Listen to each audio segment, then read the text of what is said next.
Have you ever really thought about the secret life of the stuff you buy? I mean, everything, from the phone in your hand to that box of cereal in the cupboard, has a story. It's an epic journey, really, from just a tiny spark of an idea to, if it's lucky, a household name. So today, let's pull back the curtain on that incredible life story.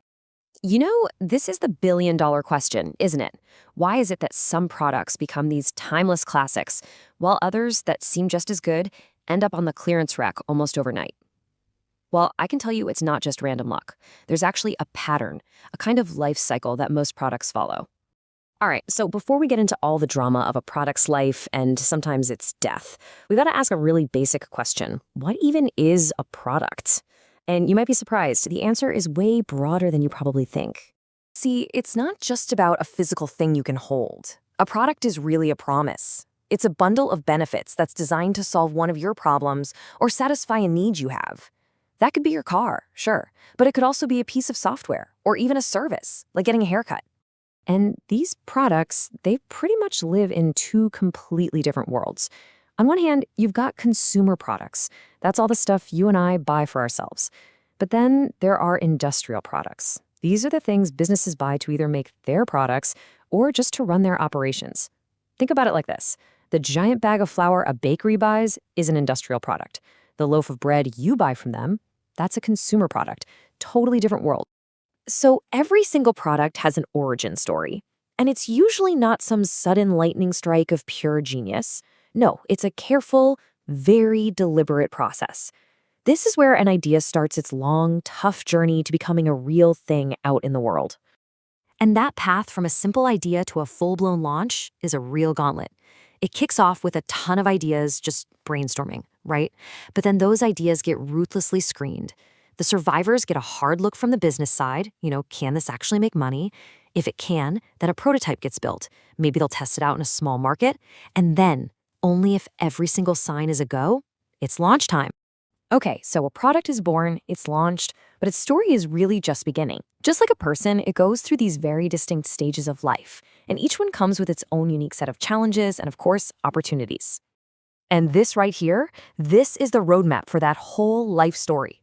It's called the product life cycle, and what it does is it maps out sales and profits over time, and they usually follow this predictable curve, kind of like a roller coaster, actually, through 4 key phases. So stage 1 is the introduction. This is a really tough, risky time. Sales are slow to start, and because the company spent so much money on development and marketing, profits are, well, they're usually negative. The main goal here is just to survive and get people to even realize the product exists. Now, if a product makes it through that tough introduction, it hits the growth stage. And this is the exciting part. This is when the market starts to accept it. Sales start to climb fast, and it finally starts making real money. But all that success is like a beacon, and it starts attracting competitors who want a piece of the pie. After that incredible climb, things start to level off in the maturity stage. The product is at its peak, it's a household name, sales are still really high, but they're not growing like they used to because pretty much everyone who wants one has one. The market is super crowded now, and the game completely changes to defending your market share. And then comes the decline. Yeah, even the biggest products eventually face this. Sales start to drop as new technologies come along, or people's tastes just change. Think about DVD players being totally replaced by streaming services. At this point, the company has some really tough decisions to make about its future. Now, of course, a company almost never has just one product, right? They're usually juggling a whole family, a portfolio of different products, and they're all at different stages in their lives. So how on earth do they manage all that? Seriously, think about that juggling act. You've got to pour money into your new, risky ideas, but you also have to support your massive bestsellers. How do you balance all of that without the whole thing crashing down? Well, lucky for them, there's a classic tool that helps make sense of it all. It's called the BCG matrix, and it's a really brilliant way to see how this whole life cycle thing plays out across an entire company. It basically works by looking at 2 simple but powerful things. First, how fast is the overall market growing? That tells you how attractive it is. And second, what's your slice of the pie? Your relative market share.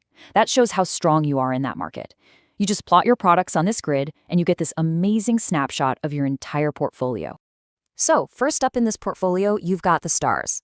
These are usually your products in the exciting growth phase. They're in a booming market, and they're a leader in it.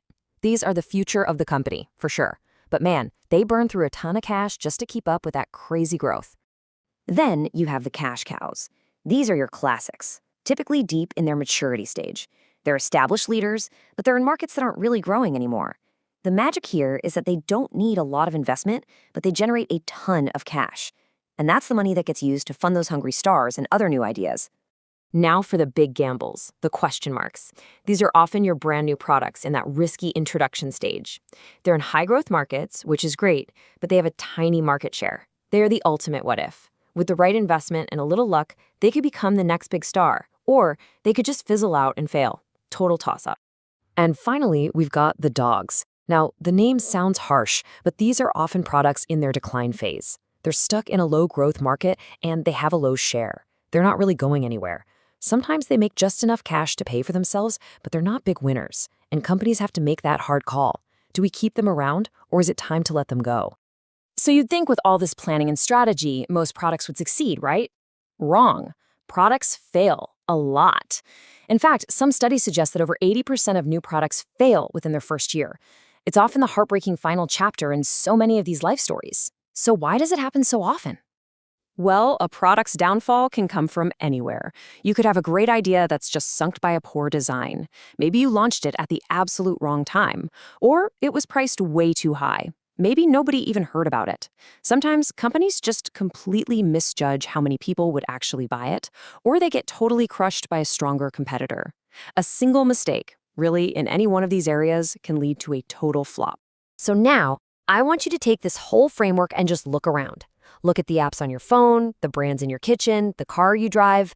Which ones are the rising stars? Which are the steady, dependable cash cows? And which ones can you see are maybe quietly heading for the sunset? Because the life story of a product, it's happening all around you, all the time.